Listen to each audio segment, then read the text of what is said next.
অভিষেক বিশ্বকাপেই ইতিহাস গড়েছে আফ্রিকার ছোট্ট দ্বীপরাষ্ট্র কেপ ভার্দে। গ্রুপ পর্বে দুর্দান্ত পারফরমেন্স করে শেষ ৩২-এ জায়গা করে নেওয়া দলটির সামনে এবার সবচেয়ে বড় চ্যালেঞ্জ বর্তমান বিশ্ব চ্যাম্পিয়ন আর্জেন্টিনা। আগামী ৪ জুলাই মায়ামিতে লিওনেল মেসিদের বিপক্ষে মাঠে নামবে কেপ ভার্দে। ম্যাচটির আগে প্রতিপক্ষকে নিয়ে দারুণ সম্মান ও আত্মবিশ্বাসের কথা জানিয়েছেন দলটির প্রধান কোচ পেদ্রো লেইতাও ব্রিতো, যিনি বুবিস্তা নামেই বেশি পরিচিত। বুবিস্তা বলেন, এই পর্যায়ে ওঠা কোনো কাকতালীয় ঘটনা নয়। কঠোর পরিশ্রম, শৃঙ্খলা এবং খেলোয়াড়দের আত্মবিশ্বাসই তাদের এই সাফল্যের মূল কারণ। প্রথম ২ ম্যাচের পর থেকেই তার বিশ্বাস ছিল দল নকআউটে উঠবে।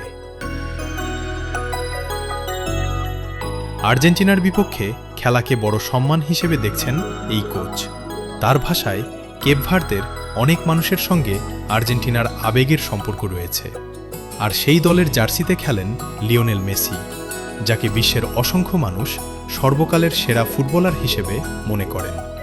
তাই মেসির বিপক্ষে বিশ্বকাপের নকআউট ম্যাচ খেলতে পারাটা তাদের জন্য গর্বের এবং স্মরণীয় এক অভিজ্ঞতা।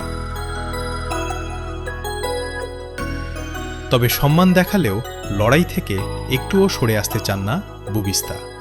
তিনি বলেন, কেপ ভার্দে ছোট দেশ হতে পারে, কিন্তু তাদের স্বপ্ন ছোট নয়। অসম্ভব বলে কিছু মানেন না তারা।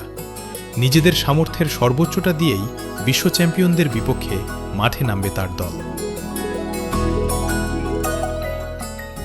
এখন ফুটবল প্রেমীদের অপেক্ষা মায়ামির সেই লড়াইয়ে অভিজ্ঞ আর্জেন্টিনা সহজেই জয় তুলে নেবে, নাকি ইতিহাস গড়া কেপ ভার্দে আরও একটি চমক উপহার দেবে।